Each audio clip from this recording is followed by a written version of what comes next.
দক্ষিণ পশ্চিম প্রশান্ত মহাসাগরের ওশেনিয়া অঞ্চলে অবস্থিত একটি দ্বীপরাষ্ট্র নিউজিল্যান্ড এবং মানচিত্রে এটি মহাদেশীয় রাষ্ট্র অস্ট্রেলিয়ার কাছাকাছি অবস্থিত বলে মনে হলেও প্রকৃতপক্ষে এটি অস্ট্রেলিয়া থেকে দক্ষিণ পূর্বে প্রায় 2000 কিলোমিটার দূরত্বে তাসমান সাগরে অবস্থিত।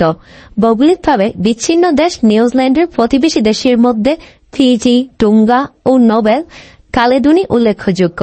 নিউজিল্যান্ডের দুটি প্রধান বৃহৎ দ্বীপ নিয়ে গঠিত, যেগুলোকে উত্তর দ্বীপ ও দক্ষিণ দ্বীপ বলা হয়। কোকো প্রণালী নামের একটি অপেক্ষাকৃত সরু সামুদ্রিক প্রণালী দ্বীপ দুটিকে পৃথক করেছে। এছাড়া এখানে অসংখ্য ক্ষুদ্র ক্ষুদ্র দ্বীপ রয়েছে, যাদের মধ্যে শোটওয়ার্ড দ্বীপ ও চ্যাথাম দ্বীপপুঞ্জটি উল্লেখযোগ্য। নিউজিল্যান্ডের রাজধানী ওয়েলিংটন উত্তর অদ্বীপে অবস্থিত। এটি বিশ্বের সমস্ত রাজধানীর মধ্যে সবচেয়ে দক্ষিণে অবস্থিত।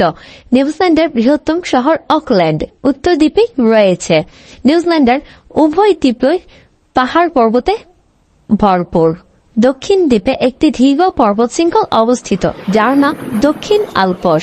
পর্বতগুলি মহাসাগরীয় আর্দ্র বায়ুগুলিকে ধরে রাখে এবং এর ফলে এগুলি চারপাশ প্রায় ঘন কুয়াশার মতো মেঘের আবরণ দেখতে পাওয়া যায়। নিউজিল্যান্ডের মোট আয়তন 2,68,021 বর্গ কিলোমিটার, যা বাংলাদেশের তুলনায় দ্বিগুণ। গড সেভ দ্য কুইন হল দেশের জাতীয় সঙ্গীত।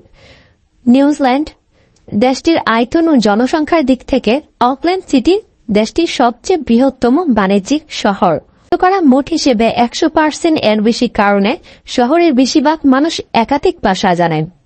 যেমন সরকারি ভাষা, নিউজিল্যান্ডের সরকারি ভাষা হল ইংরেজি 98%, মাওরি 4.2%, সাংকেতিক ভাষা 0.6%। শতকরা মোট হিসেবে 100% এর বেশি কারণে কিছু মানুষ একাধিক জাতীয়তাকরণ করেন। নিউজিল্যান্ডের বিভিন্ন নৃগোষ্ঠী রয়েছে, তার মধ্যে 78% ইউরোপীয়, মাওরি 14.6%, এশিয়ান 9.2% এবং প্রশান্ত মহাসাগরীয় জনগণ 6.9%। নিউজিল্যান্ডের মোট জনসংখ্যা 52,24,045 জন। এখানে প্রতি বর্গ কিলোমিটারে 20 জন মানুষ বসবাস করে। নিউজিল্যান্ডের রাজধানী ওয়েলিংটন, যেখানে প্রায় 4 লক্ষ মানুষ বসবাস করে। অকল্যান্ড নিউজিল্যান্ডের সবচেয়ে বড় শহর, যেখানে 52 লক্ষের মধ্যে 15 লক্ষ মানুষ এখানে বসবাস করে। এতে বিশ্বের সবচেয়ে বসবাসযোগ্য শহরের মধ্যে একটি। বর্তমানে নিউজিল্যান্ডের অধিকাংশ মানুষ ইউরোপীয় বংশোদ্ভূত শ্বেতাঙ্গ। নিউজিল্যান্ডের আদি অধিবাসী জাতির নাম মাওরি, তারা বৃহত্তম সংখ্যালঘু জাতিগোষ্ঠী। এছাড়া উল্লেখযোগ্য সংখ্যক এশীয় বংশোদ্ভূত মানুষও এখানে বসবাস করে, বিশেষ করে পৌর এলাকায়। ইংরেজি নিউজিল্যান্ডের সর্বাধিক প্রচলিত ভাষা। আদিবাসী মাওরিদের মাতৃভাষা হল মাওরি ভাষা। মাওরিরা পলিনেশিয়া নামক প্রশান্ত মহাসাগর দ্বীপ অঞ্চল থেকে নিউজিল্যান্ডে আগমন করে। এই দেশটিকে আওতিয়ারোয়া নামে ডাকত, যার অর্থ দীর্ঘ শুভ্র মেঘের দেশ। নিউজিল্যান্ডে ঐতিহ্যবাহী মাওরি সংস্কৃতি এখনো বেঁচে আছে, কিন্তু সেটি এখন আধুনিক নিউজিল্যান্ডের ইউরোপীয় সংস্কৃতির সাথে মিলেমিশে আছে। আজও নিউজিল্যান্ডে ঐতিহ্যবাহী মাওরি সঙ্গীতে বাঁশি সুরে সুরে বাজানো হয় এবং ঐতিহ্যবাহী মাওরি নৃত্যও পরিবেশন করা হয়। কাঠে খোদাই শিল্প, চিত্রশিল্প, স্বর্ণের বুননে তৈরি হস্তশিল্প বা দারু শিল্প মাওরি সংস্কৃতির অংশ। নিউজিল্যান্ডে মাওরি সংস্কৃতি অত্যন্ত সমৃদ্ধ, বৈচিত্র্যময় এবং ঐতিহ্যপূর্ণ। মাওরি জাতি নিউজিল্যান্ডের আদিবাসী জনগোষ্ঠী, যারা প্রায় 13 শতকে পলিনেশিয়ান দ্বীপপুঞ্জ থেকে নিউজিল্যান্ডে বসতি স্থাপন করে। তাদের সংস্কৃতি এখনো দেশটির সামাজিক, সাংস্কৃতিক এবং রাজনৈতিক জীবনে গুরুত্বপূর্ণ অংশ। চলুন মাওরি সংস্কৃতি সম্পর্কে আরো কিছু তথ্য জানা যাক। ভাষা। মাওরিদের ভাষা হল মাওরি ভাষা। নিউজিল্যান্ডের 3টি সরকারি ভাষার মধ্যে একটি ভাষা হল মাওরি ভাষা। এই ভাষাটি মাওরি সংস্কৃতির হৃদয় এবং ঐতিহ্যকে ধরে রাখে। হাকা। হাকা একটি ঐতিহ্যবাহী মাওরি নৃত্য, যা সাধারণত শক্তি এবং ঐক্যের প্রতীক হিসেবে পরিবেশিত হয়। এটি মূলত যুদ্ধের আগে যোদ্ধাদের মনোবল বাড়ানোর জন্য পরিবেশিত হতো। আজ এটি ক্রীড়া, ইভেন্ট এবং আনুষ্ঠানিক অনুষ্ঠানে জনপ্রিয়। মারাই। মারাই হল মাওরি সম্প্রদায়ের ঐতিহ্যবাহী সভাস্থল। এটি শুধু একটি শারীরিক স্থাপনা নয়, বরং এটি সামাজিক, সাংস্কৃতিক এবং আধ্যাত্মিক কার্যকলাপের কেন্দ্র।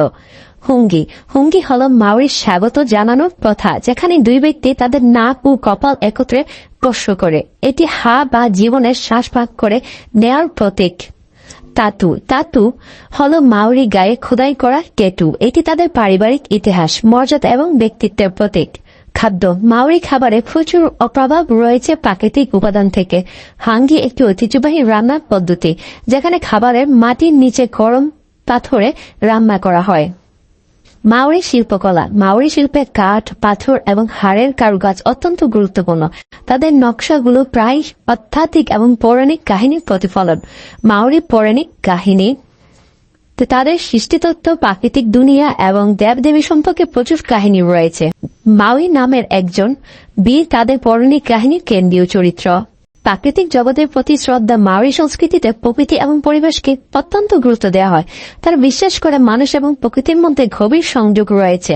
মাওরি সংস্কৃতি নিউজিল্যান্ডের জাতীয় পরিচয়ের একটি অংশ, যা স্থানীয় এবং আন্তর্জাতিকভাবে স্বীকৃত এবং সম্মানিত। আজকের দিনে মাওরি সংস্কৃতি এবং ঐতিহ্যকে সংরক্ষণ ও পুনরুজ্জীবনের করার প্রচেষ্টা অব্যাহত রয়েছে।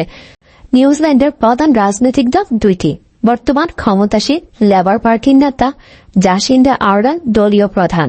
প্রধান বিরোধী দল ন্যাশনাল পার্টির প্রধান কলিন্স।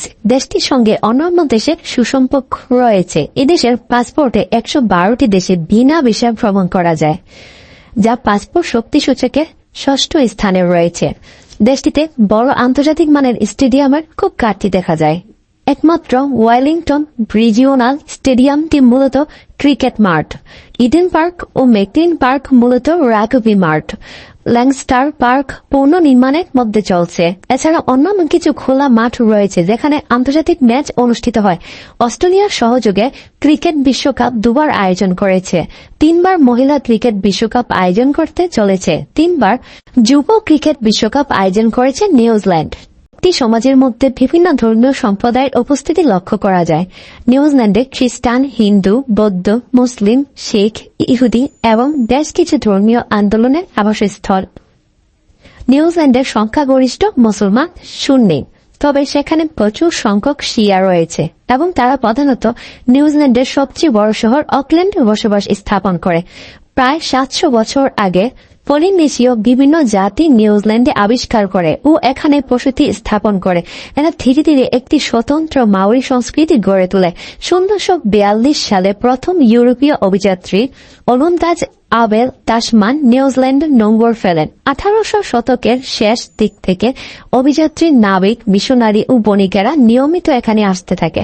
1840 সালে ব্রিটিশ সাম্রাজ্য ও নিউজিল্যান্ডের মাওরি গোত্রগুলি চুক্তি স্বাক্ষর করে এবং এর ফলে নিউজিল্যান্ড ব্রিটিশ সাম্রাজ্যের অধীনে আসে।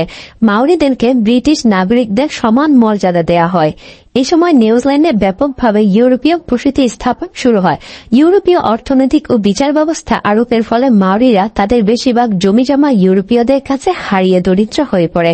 1930 এর দশকে নিউজিল্যান্ডকে একটি কল্যাণমুখী রাষ্ট্র হিসেবে গড়ে তোলা হতে থাকে। অর্থনীতিতে সরকারের হস্তক্ষেপ বাড়ানো হয়। একই সময় মাওরিদের মধ্যে এক ধরনের সাংস্কৃতিক বিপ্লব বা রনেস ঘটে। মাওরিরা বিরাট সংখ্যায় শহরে বসতি স্থাপন করা শুরু করে এবং নিজেদের অধিকার আদায়ের লক্ষ্যে আন্দোলন শুরু করে। 1980 এর দশকে অর্থনীতিতে সরকারি হস্তক্ষেপ হ্রাস করা হয় এবং অনেক উদারপন্থী নীতি বাস্তবায়ন করা হয়। বৈদেশিক সম্পর্কের ব্যাপারে অতীতে নিউজিল্যান্ড যুক্তরাজ্য ও যুক্তরাষ্ট্রের অনুসারী ছিল, তবে বর্তমানে এ ব্যাপারে দেশটি অনেক স্বাধীন। নিউজিল্যান্ড একটি উন্নত দেশ। এটি আন্তর্জাতিকভাবে প্রচলিত মানব উন্নয়ন সূচকের উপরের দিকে অবস্থান করে আছে। এছাড়া দেশটি জীবনযাত্রার মান, প্রত্যাশিত আয়ুষ্কাল, শিক্ষার হার, শান্তি, অগ্রগতি, অর্থনৈতিক স্বাধীনতা, ব্যবসা বাণিজ্যের সুযোগ, গণমাধ্যমের স্বাধীনতা, রাজনৈতিক অধিকার রক্ষা ইত্যাদির ক্ষেত্রে অগ্রসরমান একটি দেশ। নিউজিল্যান্ডে অপরাধ প্রবণতা নেই বললেই হয়। পৃথিবীর সর্বাধিক ভারযোগ্য শহরগুলোর মধ্যে নিউজিল্যান্ডের শহরগুলো অন্যতম। নিউজিল্যান্ডে মেরিনো প্রজাতির ভেড়ার জন্য সুবিদিত, যেগুলোর পশম বিশ্বখ্যাত। দক্ষিণ দ্বীপের বিভিন্ন পাহাড়ের বহু বিশালাকার ভেড়ার খামার ছড়িয়ে ছিটিয়ে আছে। ভেড়ার পশম ছাড়াও নিউজিল্যান্ডে উৎকৃষ্ট মানের মাখন, পনির ও মাংস উৎপাদন করে।